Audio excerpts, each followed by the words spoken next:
Hi everybody, hopefully this is working. I'm trying another live stream from my phone using the YouTube app. I did one last week and it worked okay after 3 attempts. So I thought it's Friday and I got some stuff in the mail I need to open, so why not do this again? I'm just gonna set this up and give me a second. I'm gonna make sure it goes up on Twitter.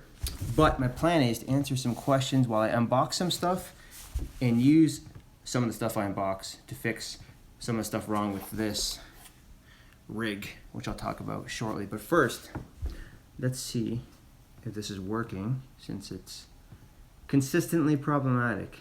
Oh, wait. I think we are live. Okay.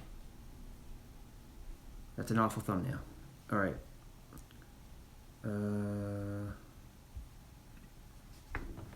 Give me a sec here.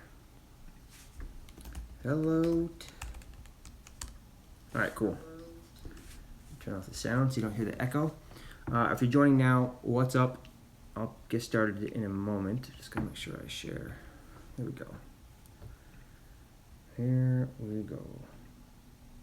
Of course, TweetDeck's being super slow as per usual. I click new tweet and nothing happens. Awesome. It wants to load like 10 columns of stuff before letting me tweet. Okay, here we go.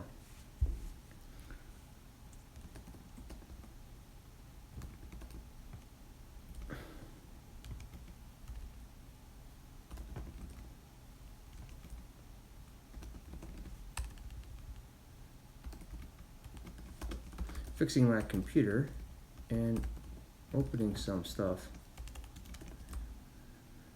Help me. Alright, let's go. Alright, it is up.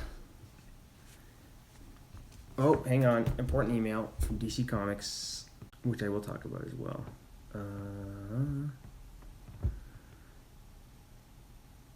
Okay, let me just forward this to my comic book people on Screen Rant.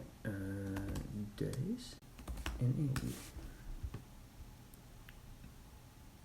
Make sure the links are in here. Yeah. Looks like they got everything. Okay. Hi everyone, if you're joining the stream, I'm just going to start in 1 sec. I'm just making sure it got out on Twitter, and I'm just forwarding some comics to my comics team on Screen Rant so they can have something to read over the weekend. Oh man, Jim, it's like, well, it's 3 p.m., so drinking is allowed. I was going to say, it feels like 9 in the morning, but you're right. Jim Viscardi, everybody, one of the coolest dudes in the industry. Give me a sec, Jimmy. Maybe, are you good at building, Jim, are you good at building computers? Because I might need your help. Oh shit, Jermaine. Jermaine, do either of you guys know how to build computers? So here's the thing. I'm going to unbox some stuff, including what's in here. And what's in there needs to help fix what's in here. I'm having some CPU cooler issues. I have 2 beastie desktop PCs, but they're the opposite of beastie right now because neither of them fucking work. One of them I reformatted and my wife uses, got a new video card, it's awesome. But none of my stuff's on there. None of my, I use Photoshop, Premiere for editing video. None of my video games and streaming stuff is on there. This is my main rig, which is even beastier, and I use it for VR and all this stuff. But when I got back from travel like 2 weeks ago, all of a sudden I turn it on and the CPU heats to 80 degrees, like Celsius, and it just shuts down, blue screens every single time. So I took it apart, rebuilt it all. And I don't know if you can see it in there, but that Corsair, you probably can't. This Corsair hydro cooling in it seems to be just making, it's attached to these 2 fans, and the fans make an insane amount of noise and just overheat. So I'm thinking that's the only thing I can think from the symptoms I see that needs to be fixed. Yeah, Celsius, dude. 20 more degrees and this thing would have been boiling. Okay, so here's what we're gonna do. First things first. Oh, Jim, did you get this in the mail? I don't get like comics in the mail, but I got these Marvel comics in the mail. These Secret Empire. I just got them right now from FedEx. Like these 4 Secret Empire variant issues. You're probably reading this, but for everyone else, you too, Jermaine. If you're not reading the Nick's Captain America Steve Rogers run, where he's like full on evil Hydra, it's pretty baller. And it's all leading up to this Secret Empire event. Where the hell's my knife? Hang on. Okay, first things first. We're gonna fix this PC, and then we can unbox some other more fun stuff. I didn't get any free comic book day stuff. Oh wait, I did get something like a week or two ago from Marvel, and again, Marvel never sends me anything in the mail. We get just the digital copies to review like a couple days early. But I think it was like the X-Men Gold stuff. It came in like a long box that was like Marvel themed. I should bring that downstairs and actually open it here on the stream, since we're talking comics. But all right, first things first. So my Hydro cooler cost $200 2 years ago. It's made by Corsair, and that's way more than you should pay for a CPU cooler. And it's supposed to have a 5-year warranty. So mine died in less than 2 years. I hit them up on Twitter. They were very good about it. They just said, fill out this ticket. I filled it out. Within hours, they got back to me and said, it's approved. Here's a shipping label to print and ship it back. But that requires me to find a printer, go to the whatever mailing house I have to use, and ship it when it's much quicker to use Amazon. Paid $50 to get a fan CPU cooler, which is, yeah, here it is. This thing. So I'm gonna try this instead. Hopefully this will fix the problem. This only costs like 50 or 60 bucks by Cooler Master. Cooler Master makes all the big, nasty, awesome cases. That's what this bad boy is. Take a look at this. So this giant ass box I built, this is a Cooler Master case. They make really good cases if you're into building like high-end rigs with big video cards and shit. You're just here for the facial hair. Oh, Jermaine, this is nothing, dude. You should go back to my YouTube channel and look up my How to Grow a Wolverine Beard. It was nasty, and I even shave it on the video. So, let's take a look at this thing. Now, what's going to be tricky about this is that I've installed CPU coolers before, but I've never uninstalled one because the one crucial element of it is the thermal paste. You got to put this like thermal paste that's in here in between the cooler and the actual CPU chip. Look at all this junk. Oh man, where is it here? This thing. There's like a little toothpaste syringe thingy here, and yeah, so I have to apply this super smoothly so there's no like air bubbles in between, and that's what it's going to conduct the cool air to make sure. This is a bracket to hold the CPU in place. Okay, man, I'm not prepared for this at all. Instructions, foam. Whoa, this is shit. This is a lot bigger than I thought. Fuck, okay. So, here it is. I'll compare it to mine in there, which is a water cooling unit. This is just a fan cooling unit. There's thick fans on both sides, but this is the part that will attach on the motherboard. You have the motherboard, which has a bracket, and you put the CPU chip in there, and against the metal top of that chip, you put this thing. And the reason I chose this one is because it has 4 cooling pipes. See, these are bronze pipes, or copper pipes, I should say. And so that's how the cold air gets to the CPU. The other one, which is like $30 or $40 from the same company, had only 2 cooling pipes, but my PC runs hot. That's how I like it. So I needed something a little beastier. So I'm hoping this will be my all-in-one solution. And again, the tricky part is going to be this paste, which I got to put. Please peel off before using it. Yeah, okay. So now that we have all this junk out, let's open this thing up. I'll move this over so you can see the inside of this thing. Right now, for those asking from the last stream, my dog is outside. One of the neighbor's daughters came over to my front door and nicely asked if she could play with my dog, which is good, so I don't have to worry about him. Okay. All right, here we go. This is the inside. Look, I know I'm not good at cord management, so don't give me shit, but look at this. Here we go. That is a GeForce 1070, and this thing is the other cooler, which looks way smaller than my fan, because if you look, there's these 2 pipes that go up to this thing. So these are the fans that my current CPU cooler use, which means I need to take that part off too. Okay, so I don't know if you can see this, but this whole top unit where the handle is should come off as well. I'll put this somewhere you can see. So there we go. Okay, give me a sec here. This is gonna be a goddamn mess.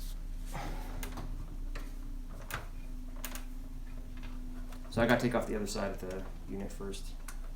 To get to the clamps that hold the ceiling on, and once I get the ceiling off, I can access the screws that are holding in the fans from the other cooler.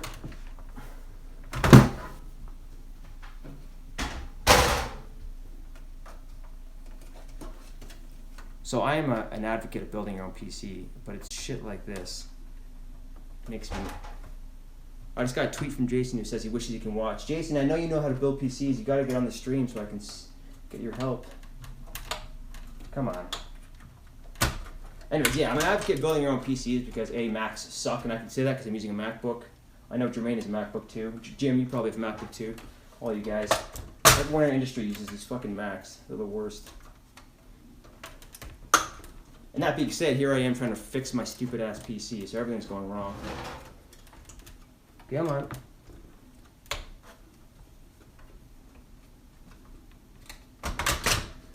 There we go. That's the ceiling. Okay. So, now you can just see the handle and the top. And these little screws are the ones I gotta take out to dismount the fan. Alright, sorry about that. This is super lo-fi. That's how I roll. Alright, now we do have a screwdriver.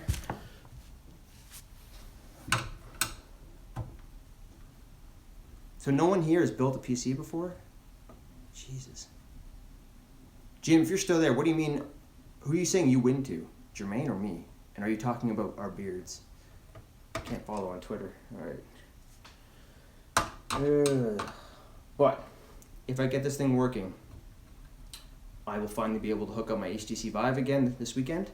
And I'm going to download this game everyone's playing on Twitch called PlayerUnknown's Battleground, which is, as far as I can tell, is a complete ripoff of H1Z1 King of the Kill, which in itself is a complete ripoff of DayZ. So we're like 3 levels deep into everyone ripping each other's shit off. Wait, what's that? Hang on a sec. I gotta open the comments. So I missed a message there. Jermaine. And it's been a long time since I built a PC. Jim, fucking that's not what I need to hear, man. Jim, at your CB offices, do you guys have like an IT team that does all the PCs and networking? And how does that work? Is there like a stock PC you guys give everyone? Or does everyone use laptops? How does that work? I found that offices, everyone uses a MacBook. They basically get one. It's like their work PC, which is what this MacBook is as well. It's my remote work PC. I do like the form factor of it, but man, ain't nothing compared to my Lenovo laptop, which is so much more functional.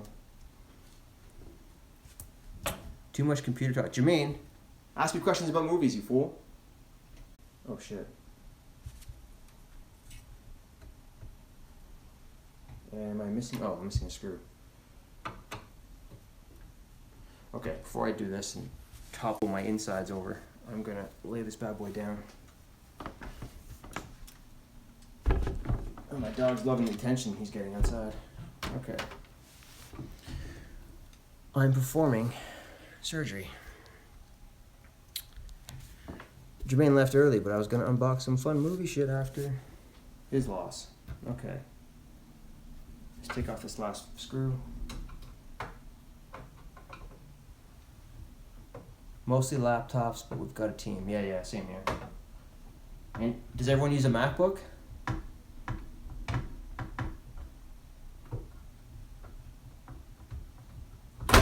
Oh shit. That was the fan dropping. And I lost the screw. Okay, whatever. This is going well. So I'll pull this out and you can see the fucking size of this thing. Jesus.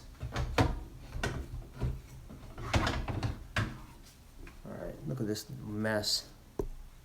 This is the size of the fan. This is just the fan unit that connects to the CPU. It's like 3 times as big as that one I just opened. Okay. So, detach these power cables. Fun stuff.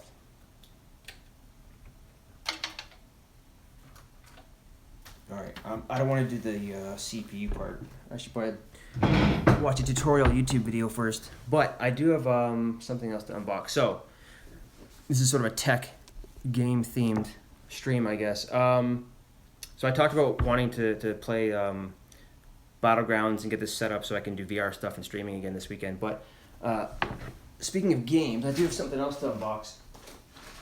Because my PC's been a wreck, I've been playing mostly on consoles. My PS4 I stopped using a few months ago. It was my primary console because, and this is dumb to say, but the hard drive filled up. Because it only comes with a 500 gig hard drive. And for some reason, Sony PlayStation being the geniuses they are decided to not support external drives. They gave you an easy way to replace the internal hard drive using like a laptop drive. But then you have to re-download everything. And the PlayStation Network services, their servers are awful, the slowest ever. They are like 1/4 the speed of Xbox, which is in itself like 1/10 the speed of using Steam on PC. So it's atrociously bad. It's so bad that I just stopped using PS4. Now that being said, they finally in the latest update a couple weeks ago, they added finally external USB hard drive support. So now I will go back to using that. But because of that, over the Christmas holidays, I started playing on Xbox One because all my buddies who play Rainbow Six on PC weren't really playing anymore, and I had a bunch of friends on Xbox getting into it. So that's where I've been playing. So because of that switchover, all my good gear, all my good controllers, like my custom controllers by Evo controllers by Scuff for PS4. So I wanted something like that to play Rainbow Six on my Xbox One. So I got this thing. I don't know if you can see this. This is a Scuff controller. These cost like 2 to 3 times the amount of an official controller, but there's a reason why. These are like what the pros use. The actual, like the Call of Duty pros, they all use Scuff controllers in PS4. This is an Xbox version. This is awesome. The grips are great. It's got this rubbery thing on the sides, but it's really about the sticks and the triggers for me. The one problem with this one, this is my fault because I chose the design, is look at the D-pad. It's this giant friggin' circle thing, which means when I'm hardcore killing noobs, I keep hitting the D-pad by accident, like a noob myself, and I keep like switching, doing the wrong shit in the middle of a match. So that's a problem. So I want to get more controllers like this. I mean, I may get, if they come out with a new Xbox One Scuff model, maybe I'll try to order one of those. They just came out with 2 new PS4 models, and one of them is shaped like the Xbox One controller, but that doesn't help me because I'm playing Rainbow Six on Xbox. So Microsoft did just announce this a month or 2 ago. This is their new Recon controller. I have not been hands-on with it. It's been sitting on my shelf for a little bit. So I thought I'd open it and take a look and compare to the regular Xbox One controllers, which I have one of those nice white ones that came with the Xbox One S. Oh, wow, okay, so take a look. Looks sexy, I'll tell you that much. I also have the Elite official Xbox controller, which is amazing. Comes in this beautiful package. All of the sticks and the D-pad are magnetic, meaning you can just swap them out with something else. You cannot do that in this controller. This is sort of like the in-between. Well, it's very light. So it's got the same sort of form factor and structure and feel as the regular official Xbox One controllers. It's got a really nice gray controller. This grip is really cool. It's not soft. It's kind of a hard plastic, but the texture is really nice. I don't know what these little symbols in the middle. They call this the Tech Recon, I think. Recon Tech. So it's just an aesthetic. All black or dark gray. Yeah, I was hoping the D-pad would come out, but nothing really special. There's no, like this one, there's no extra, what do you call these things? Lever things at the bottom here. So when I play shooters, like for example, you can use this to set up a double jump, or in my case for Rainbow Six, I use the right one for melee, and the left one, I don't remember what it's for. Maybe throw grenades or some shit. This one doesn't have any paddles. Paddles, that's what they're called.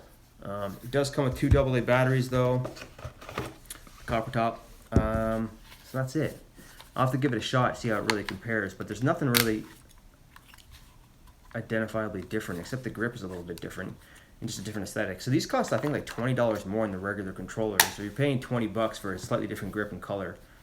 Looks cool, but I mean, if you're going to invest more and if you're going to upgrade your controller, this is not an upgrade. This is a side grade. What you want to get is an Elite controller, or if you're a shooter pro, you're going to want to get yourself a Scuff controller.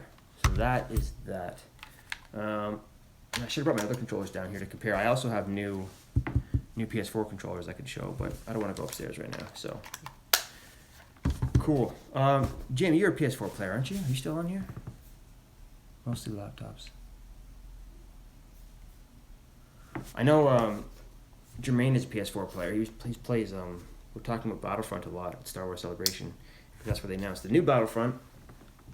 Xbox. Oh, yeah, I have you on my list, of course. Do you play, what multiplayer games do you play? I know you don't play Rainbow Six, because we'd be playing all the time if you did. Are you going to play Battlefront? I'm just moving my laptop closer here.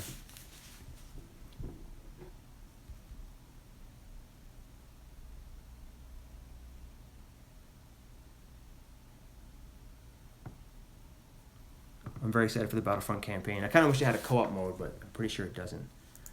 More COD. So, what do you think about all this Call of Duty World War II stuff? I'm totally into it. I was people gave Treyarch a lot of shit for World at War, but they had a very small dev cycle to make that game. But I loved it because the campaign was like one of the only Call of Duty campaigns to support 4-player co-op, and it's the game that introduced. Oh, see you later. That's my neighbor. Done playing with my dog. Yeah, right. I'm this boots on ground shit. This marketing mantra they keep touting is like totally accurate. It's exactly what they need to do. I hated the multiplayer of Black Ops 3. I hated it even more for Infinite Warfare. I didn't. A lot of people liked Advanced Warfare, which is the previous game from the guys at Sledgehammer Games, but even that didn't do it for me. It just felt it's trying to be more mobile, but I felt like it's just clunky and slow, and it doesn't play as nice as Titanfall did. And to be honest, man, and you probably haven't played it yet, but after playing this Tom Clancy's Rainbow Six Siege shit, I cannot play any other shooter. It's all lame. It's all slow and bad. Like the little things. I'm telling you, if you haven't played it, get Rainbow Six Siege for Xbox. It's a bit of a learning curve, but if you can play with people you know, like me, there's nothing like it, man. The details, just being able to look around a corner and listening to the sounds, it's incredible, and it's asymmetric in that every player, like a MOBA, has a different character with different abilities, and the idea of attacking, defending, and versus objectives is like, it's the coolest fucking thing. And even on Xbox, where performance is generally shit, it does run at 60 frames per second in multiplayer. Playing the co-op terrorist hunt shit is the worst. But, Tanner's here. What's going on? Jason, he says, this is going to be the most accurate, gritty, and harrowing game we have ever made. And then here's Nazi Zombies. Okay.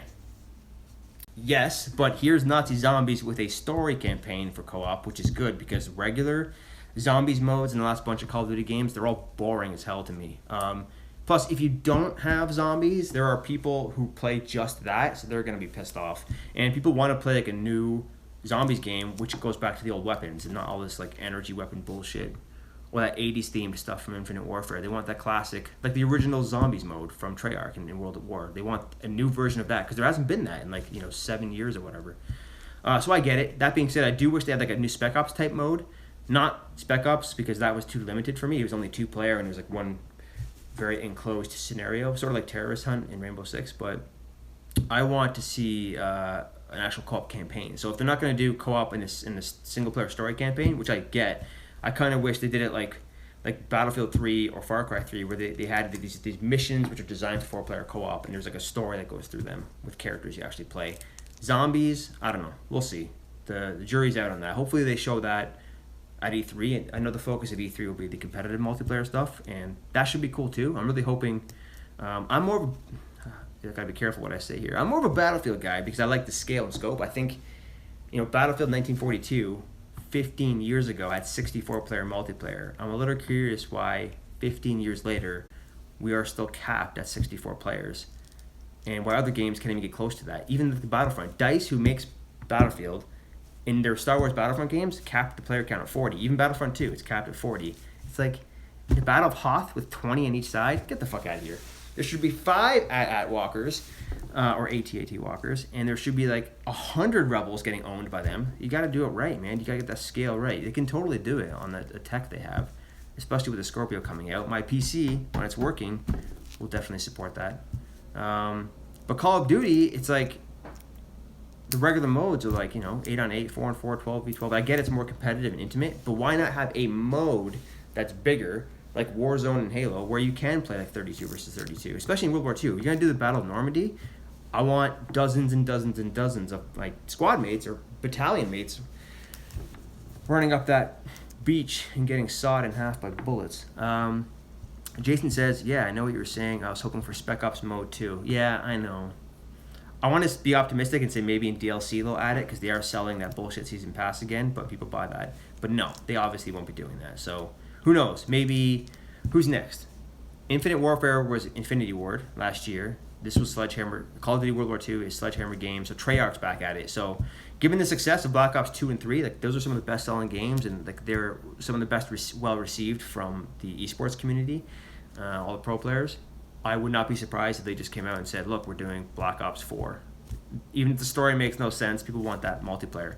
And really, if they have 3 devs, each working on a 3-year cycle, so they still can do this Call of Duty game every single October or November annually, they should have one developer working each time setting. Like maybe Sledgehammer Games can just make period pieces. It's World War I, World War II, Vietnam games. Then you have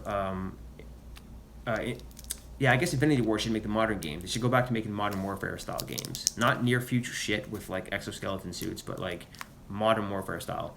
It doesn't have to be called Modern Warfare, but it should be based in the modern era. And then Treyarch, since they're really good at making the Black Ops games in the near future, they should just stick to the future-based games. So you have 3 developers every 3 years. You get every setting. You got your past, present, and future style games, and then you don't have to do fucking zombies every year. Zombies can be attached to one of those games every 3 years. Spec Ops can be attached to one of those games every 3 years, and then they come up with some other sort of co-op story campaign that I want the other year. The problem with Call of Duty and why sales keep dropping and why it's losing a lot of favor. I mean, you can look at Twitch and like YouTube Gaming and I guess Beam, if you care about the Beam streaming service by Microsoft.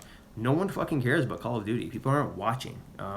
People rather watch MOBAs like League of Legends or Dota, or they watch Counter-Strike, which is still massively popular. Or nowadays, they're really into all the players moved from H1Z1 to PlayerUnknown's Battlegrounds. That's the new hotness. More people are playing and watching that than Call of Duty. And it's an early access game made by a modder on a fraction of the budget Activision is putting into the Call of Duty games with no marketing, no trailers, no Super Bowl spots, none of that shit, no E3 presence.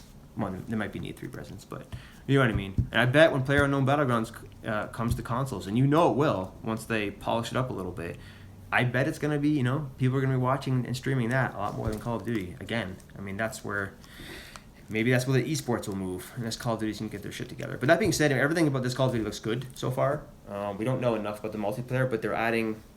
You probably saw this if you saw the trailer or that live stream yesterday. But they're adding the like a Destiny-style tower hub called Headquarters, and they only show like a little teaser image of it. It's on. I wrote about it on ScreenRant.com, but it's like it showed dozens of players in like a military base camp, which is like away from the front lines, and it's supposed to be like a social area where. They won't say much, but Michael Condrey and Glenn Schofield, the 2 co-founders of Sledgehammer Games, did give some hints in interviews to like Polygon and Games Radar and stuff, and they said it's a place to show off your achievements and your personality, which means I would expect to see Destiny-style emotes and dances, and when you like prestige and like start your level again in multiplayer, that will be showcased there somehow. Maybe it's a place where you can group up with players in your friends list, or if you're part of a guild or a community group or whatever, your esports team, you can group up there. They're in their mind, people start their night of playing Call of Duty in this headquarters base camp, and they finish their night there. Maybe like going over all their accomplishments that night. Maybe I don't know. It's Call of Duty by Activision, so there's probably going to be all sorts of microtransactions, which means loot boxes and all that shit. So maybe you can earn in-game rewards and open them up and share them there. And I bet there'll be a little shot. I would bet money. No one said this, but I would bet money that Activision loves their money enough that there will be little marketplaces in that base camp. And you can go there and buy, I don't know. I'm hoping they keep it realistic. I don't want to see people running around with M1 Garands that are like fucking glowing green and have these like optical sights with like little funny symbols and hearts on it. That's not period accurate, especially if they're touting this idea of being super authentic and honoring the greatest war and the greatest generation, and they can't get away with all that bullshit. So I'm very curious how they're going to handle the skins, the microtransactions, all the cosmetic stuff. Like, will they allow that? Maybe the regular multiplayer mode will be all crazy, colorful, and full of shit, but they'll keep the dark tone and the realism to the story campaign. And zombies, I mean, jury's out on that. They said it's a co-op story, so that intrigues me. I'm so done with sitting in a room and putting up boards over and over and over again just to fight this. It's so goddamn boring. I've only been interested. I played the story campaigns for the last couple of Call of Duty games. I fire up multiplayer. I played 2 rounds, and I'm like, this sucks ass, and I bail out and play Battlefield, or now Rainbow Six. Jason says, that makes sense. You should be the president of Activision. I'd love to be the president of Activision. I definitely have some ideas to fix Destiny, because that was a massive disappointment. I played the shit out of Destiny in its first couple of months, but man, it was incredibly disappointing.